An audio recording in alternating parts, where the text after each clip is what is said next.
Oke, Assalamualaikum warahmatullahi wabarakatuh. Selamat datang di pembelajaran IPA. Sebelumnya saya ucapkan selamat terlebih dahulu kepada Ananda yang sudah diterima di SMP Islam Sabilillah Malang.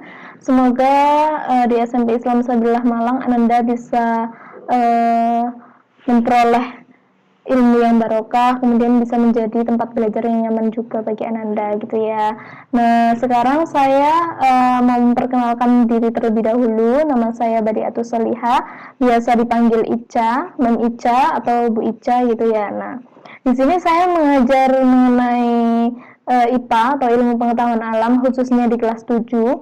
Nah, untuk Ananda yang sekarang kelas 7 untuk IPA-nya, untuk bab pertama kita akan pelajari mengenai objek IPA dan pengamatannya. Oke, langsung saja.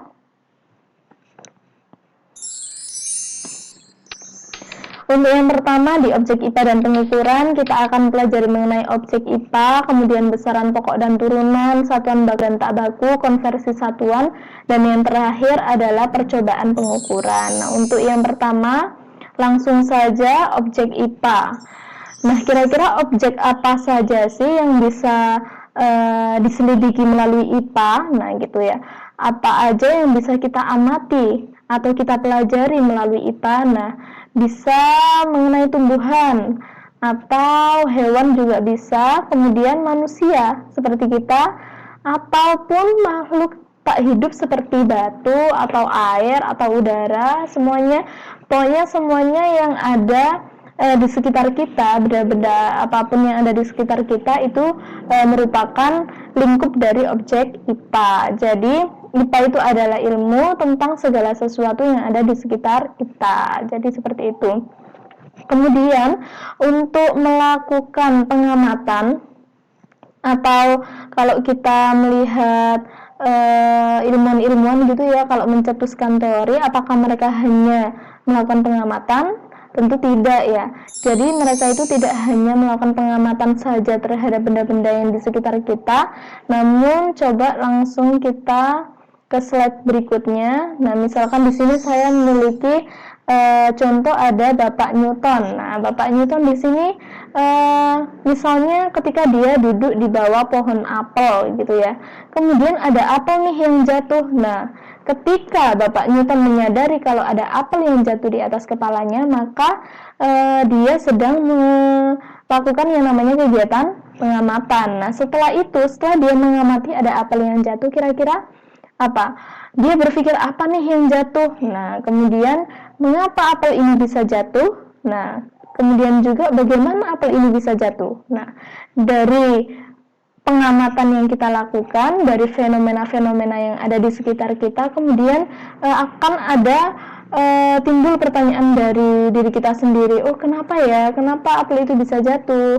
Nah, bagaimana apel itu bisa jatuh dan yang lain sebagainya. Kemudian, nah, untuk selanjutnya, setelah kita melakukan pengamatan, misalnya kita melakukan pengamatan nih terhadap tumbuhan kaktus misalnya. Nah, untuk melakukan pengamatan terhadap tumbuhan kaktus, kita bisa melakukannya dengan menggunakan alat ukur, misalnya kalau kita perlukan. Misalnya kita menggunakan alat ukur kaca pembesar gitu supaya lebih kelihatan. Nah, ketika kita melakukan pengamatan terhadap tumbuhan kaktus, ternyata oh, ini tumbuhan kaktus kok itu ya, kenapa kok dia tebal gitu, kenapa dia kok berduri. Nah, sedangkan tumbuhan yang lainnya tidak, kenapa seperti itu ya. Nah, kemudian kalau kita lihat lagi, nah ternyata oh, mama kok ketika menyiram tumbuhan kaktus itu kok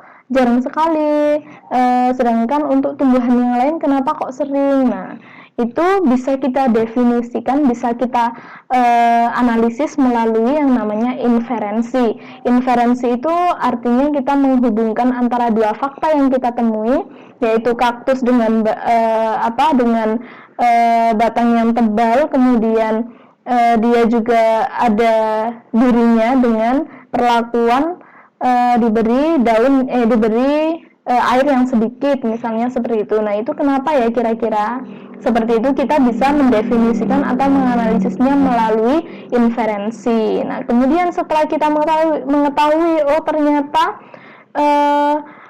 apa yang tebal, batang yang tebal itu ternyata difungsikan untuk menyimpan air. Makanya ketika diberi air kok kenapa tidak intens seperti tumbuhan yang lainnya, oh ternyata seperti itu. Nah, setelah itu kita komunikasikanlah terhadap teman kita. Jadi oh ternyata saya kemarin loh meneliti atau menyelidiki tentang tumbuhan kaktus, ternyata seperti ini. Nah, punyamu seperti apa? Nah, seperti itu kita melakukan yang namanya komunikasi. Jadi untuk penyelidikan IPA itu ada 3 tahapan, yaitu pengamatan, inferensi, dan juga komunikasi, seperti itu. Kemudian selanjutnya, semakin kesini untuk penyelidikan IPA sendiri itu tidak hanya apa-apa yang bisa kita lihat di sekitar kita, bisa di benda-benda yang sangat kecil, misalnya atom atau benda-benda di luar angkasa, di alam semesta kita, atau di tata surya kita, planet-planet. Nah, itu semuanya sekarang sudah bisa diamati. Nah, tidak hanya itu, untuk yang benda-benda kecil bisa juga bakteri atau jamur, kemudian atau yang lain sebagainya yang tidak bisa dilihat oleh mata telanjang kita, seperti itu. Kemudian karena semakin banyaknya ilmu pengetahuan alam yang kita pelajari, saking kompleksnya, maka ilmu pengetahuan alam itu sekarang dibagi menjadi 4, yaitu yang pertama fisika, yang kedua kimia, kemudian biologi, dan juga ilmu bumi dan antariksa. Untuk fisika sendiri itu adalah kita mempelajari ilmu pengetahuan alam pada bagian aspek mendasar alam itu sendiri. Contohnya seperti tadi ada buah jatuh, nah itu kan pergerakan, kemudian energi dan lain sebagainya. Kalau kimia kita mempelajari mengenai penyusunan dan perubahan zat. Misalnya kita menyelidiki, oh ternyata es yang berada di freezer misalnya, ketika kita keluarkan kenapa kok mencair ya. Nah, itu kita mempelajari melalui kimia. Kemudian biologi, yaitu mengenai sistem kehidupan dari yang terkecil sampai yang terbesar. Dari yang terkecil misalnya sel penyusun tubuh makhluk hidup, sampai organisme sempurna seperti kita. Nah, kemudian ilmu bumi dan antariksa, yaitu kita mempelajari ilmu pengetahuan alam pada asal mula bumi, misalnya teori Big Bang atau teori yang lain mengenai proses terbentuknya bumi itu sendiri, seperti itu. Nah, kemudian setelah mempelajari objek IPA ini, saya harapkan Anda bisa menyerap ilmunya, semoga bermanfaat.